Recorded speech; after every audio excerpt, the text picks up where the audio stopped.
नमस्कार. आपल्या सर्वांना माहिती आहे की महाराष्ट्र विधान परिषदेच्या रिक्त जागांसाठी निवडणूक जाहीर झालेली आहे. त्यामध्ये स्थानिक स्वराज्य संस्थांमध्ये जवळजवळ 17 जागचे या ठिकाणी उमेदवार निवडून जाणार आहे. 18 जूनला त्याचं मतदान आहे व 22 जूनला मतमोजणी आहे. त्या दृष्टिकोनातून स्थानिक स्वराज्य संस्थेमधनं जवळपास 867 सदस्य मतदान करणार आहेत. त्यात निवडून आलेले 798 तर 69 हे नियुक्त सदस्य असणार आहेत. त्यामध्ये पुणे महानगरपालिका, पिंपरी चिंचवड महानगरपालिका, पुणे जिल्हा परिषद, 18 नगर परिषदे व नगरपंचायत तसेच 3 कॅन्टोन्मेंट बोर्ड या सर्व स्थानिक स्वराज्य संस्थांमधील सदस्यांचं लक्षात घेता राष्ट्रवादी काँग्रेस पार्टी सर्वाधिक वर्चस्व स्पष्ट दिसून येते. एकूण 867 सदस्यांपैकी 371 सदस्य राष्ट्रवादी काँग्रेस पार्टी असून त्या खालोखाल भाजप व इतर पक्ष यांची संख्या आहे. आपण सर्वांनी पाहिलं असेल, गेल्या अनेक वर्षापासून पुणे जिल्ह्यावरती दिवंगत उपमुख्यमंत्री अजितदादा यांचं वर्चस्व राहिलेलं आहे. गेल्या अनेक वर्षापासून नैसर्गिकरित्या ही जागा राष्ट्रवादी काँग्रेस पार्टीकडे असायची. त्याच्या अगोदर अनिल भोसले 2 वेळा होते, त्याच्या अगोदर वंदनाताई होत्या, त्याच्या अगोदर लक्ष्मण भाऊ जगताप होते. असे अनेक दिवसापासूनचा हा मतदारसंघ राष्ट्रवादीकडे राहिलेला आहे. आज पुन्हा एकदा राष्ट्रवादी काँग्रेस पार्टी या ठिकाणी आपण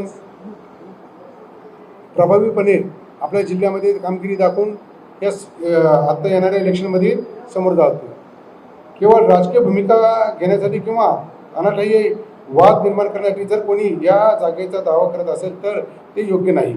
मित्रपक्ष म्हणून राष्ट्रवादी काँग्रेस पार्टीने नेहमीच महायुतीमध्ये समन्वय आणि सहकार्याची भूमिका घेतलेली आहे. त्यामुळे आमच्या हक्काच्या जागेबाबत मित्रपक्षांकडून ही त्याचा संवेदनशीलपणे व सहकार्याच्या अपेक्षा आम्ही या ठिकाणी व्यक्त करतो. पुणे स्थानिक स्वराज्य संस्था मतदारसंघात राष्ट्रवादी काँग्रेस पार्टी सर्वात प्रबळ पक्ष असून अपक्षांसह मित्रपक्ष देखील आमच्या पाठीशी ठामपणे उभे आहेत याची आपणाला सर्वांना मी खात्री देतो.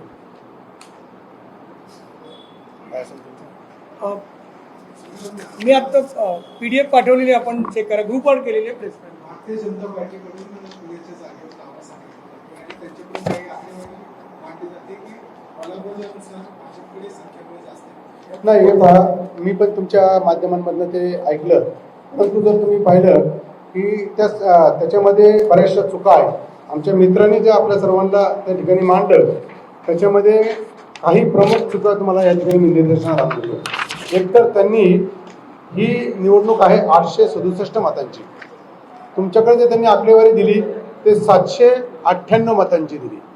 त्यामध्ये त्यांनी जे त्यांच्या लक्षात नसेल आले, ह्या ठिकाणी पंचायत समितीचे सभापती हे 13 आहेत. त्यांनी त्याच्यामध्ये दाखवलेला नाही.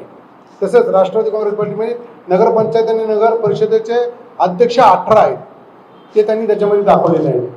त्याच पद्धतीने आपल्याला स्वीकृत सदस्य ते झेडपी आणि पंचायत समिती आणि महानगरपालिका यांची संख्या त्याच्यामध्ये ॲड नाही. टोटली त्यांची पण संख्या 43 या आपल्या नगरपालिका नगरपंचायतीमध्ये आहे, 10 महानगरपालिकेमध्ये, 3 कॅन्टोन्मेंटमध्ये आहे, अशी त्यांची संख्या आहे. तसंच काँग्रेसची संख्याबळ त्यांनी तुम्हाला दाखवताना 48 दाखवली आहे आणि खरं तर ती संख्या फक्त 20 आहे. त्या सगळ्या आकड्यांच्या घोळामुळे त्यांनी ते आकडा काढलेला असावा.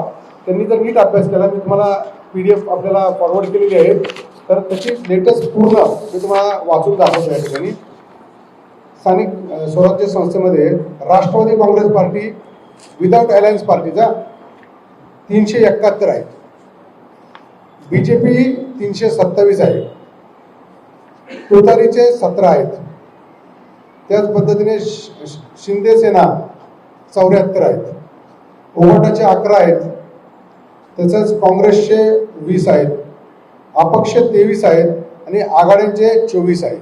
असे हे संख्याबळ आहे. आणि याची टोटल जर तुम्ही केली ती तुम्हाला बरोबर 867 भेटेल. तर हे भाजप दावा का करताय? त्यांच्याकडं दावा करायचं कारण असे, एकतर त्यांची ती चुकीची मागणी आहे. नैसर्गिकरित्या ही जागा आमची आहे. संख्याबळाने सुद्धा आम्ही मोठे आहोत. त्यांच्याकडं बहुधा त्यांच्याकडे आकडेवारी बरोबर नसावी. ती जर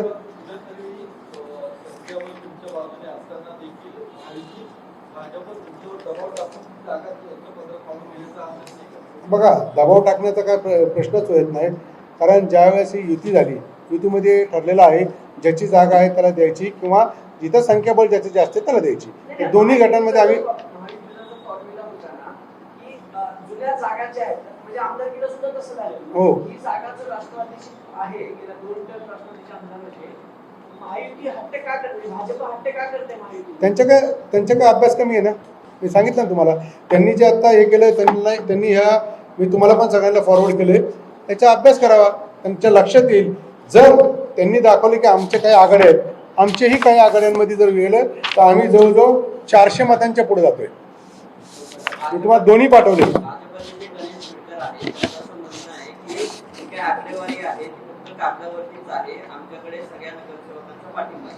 मग हे पहा, एक तर आमची संख्या आमच्या चिन्हावरती निवडून आलेलं आम्ही सांगितलेले 371. तुम्ही चेक करू शकता, चिन्हावरती निवडून आलेले आमचे 371. आणि जसं त्यांना आघाड्यांचे सपोर्ट आहे तसे आम्हाला पण काही लोकांचे सपोर्ट आहेत. आमच्या आघाड्यांचे जवळजवळ 28 आहेत. त्यामुळं संख्याबळाच्या बाबतीत मला कुठेही शंका नाही. त्यांनी नीट चेक करून घ्यावे.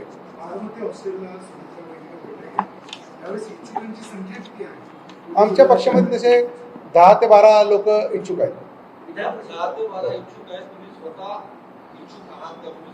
हो, मी पण मागितलं आहे, पण अंतिम निर्णय हा आमचे पक्षश्रेष्ठी घेतील.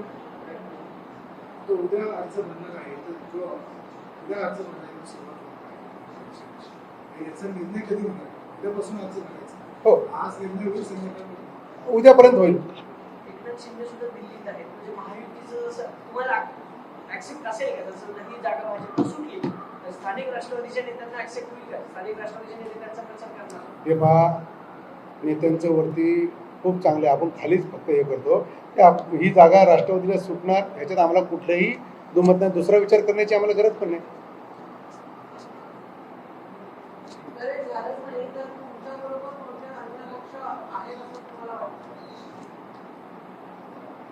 तो विषय ना आत्ताचा नाही करत, योग्य वेळ नाही.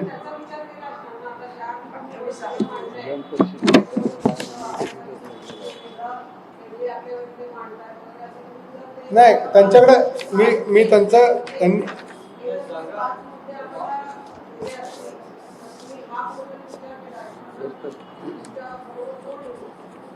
नाही तो हे पहा, मी त्यांचे तुम्हाला चुका दाखवल्या फक्त.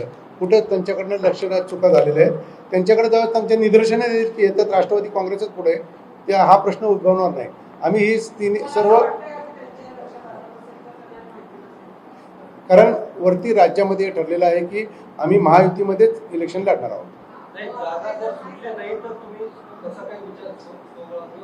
तो वरिष्ठ निर्णय घेतील ना, त्याच्यावरती वरिष्ठ निर्णय घेतील ना.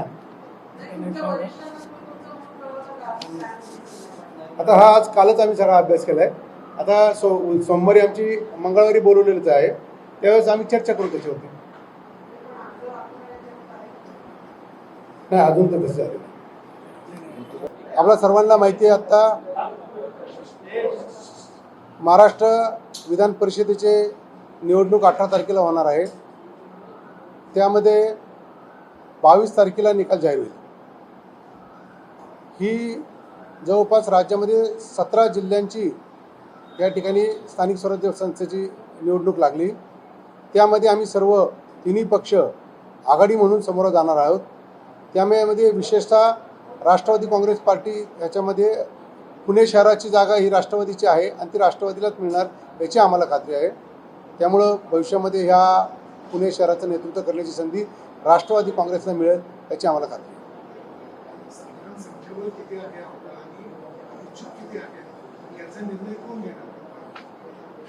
साधारण राष्ट्रवादीचं कुठल्याही आघाडी न करता संख्याबळ 371 आहे. आमच्या पक्षातनं जवळपास 10 ते 12 लोक ही निवडणूक लढण्यासाठी इच्छुक आहेत.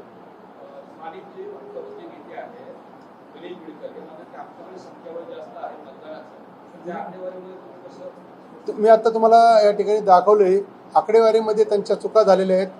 काँग्रेससारख्या पक्षाचे 20च सदस्य निवडून आलेले असताना त्यांच्या यादीमध्ये 48 दाखवलेले आहेत. 18 मतांचा तर त्यांच्या तिथंच फरक पडतो. दुसरी गोष्ट ह्याच्यामध्ये त्यांनी पंचायत समिती सभासदांचं त्यांनी दाखवलेलं नाही आहे. त्याच पद्धतीने त्यांनी नगराध्यक्षांची यादी त्याच्यामध्ये दिसत नाही आहे. स्वीकृत सदस्यांचीही नावं त्यांच्यामध्ये नाही आहे. त्यामुळे त्यांच्या आकडेवारीमध्ये थोडीशी गल्लत झालेली आहे. अंतिम निर्णय कधीपर्यंत अपेक्षित आहे? कारण उद्या अर्ज भरायचा सुरुवात मंगळवारी तुम्हा सर्वांना माहिती आहे कॅबिनेट असती, सर्व मंत्री मंगळवारी मुंबईमध्ये असतात. त्या दिवशी अंतिम निर्णय होण्याची शक्यता आहे. बिडकर यांनी ज्या कॉन्फिडन्सने जी काही आकडेवारी बोलून दाखवली त्या आकडेवारीनुसार तुम्ही म्हणताय त्यात काही तांत्रिक चुक्या असतील वगैरे, पण दादांच्या निधनानंतर जी काही राष्ट्रवादीमध्ये विस्कळीत झालेली जी काही पदाधिकाऱ्यांची संघटन जी आहे त्याचा कुठेतरी फायदा भाजपला होईल असं त्यांचं मत आहे. नाही, असं काय आमच्या पक्षामध्ये कुठेही असं म्हणजे तुम्ही जसं म्हणता की धुसफूस झाली किंवा काय, तसं काही नाही. हा फक्त माध्यमांमध्ये असलेला विषय आहे. आम्ही आजही पक्ष म्हणून एकत्र काम करतोय. त्यामुळे गैरसमजामध्ये कुणी राहू नये. राष्ट्रवादी काँग्रेस पार्टी अजितदादांच्यावर प्रेम करणारा पक्ष आहे. त्यांच्या कुटुंबाच्या मागे आमचा प्रत्येक सदस्य कार्यकर्ता ठामपणे उभा राहणार आहे. महायुतीचे इथले भाजपचे नेते हट्ट करतात का या जागेसाठी? त्यांनी हट्ट करणं साहजिक आहे. प्रत्येकाला वाटतं की ही जागा आम्हाला मिळावी, पण जो काय फॉर्म्युला ठरलेला आहे त्या फॉर्म्युल्याप्रमाणे जर गेलो तर ही जागा आमचीच आहे. समजा भाजपला जागा सुटली तर राष्ट्रवादीचे स्थानिक नेते प्रचार करणार का त्यांच्यावर? सुटायचा प्रश्न उद्भवत नाही, कारण जर महायुती आहे आणि फॉर्म्युला ठरलेला आहे तर ती जागा सुटण्याचा का कुठलाही प्रश्न येत नाही.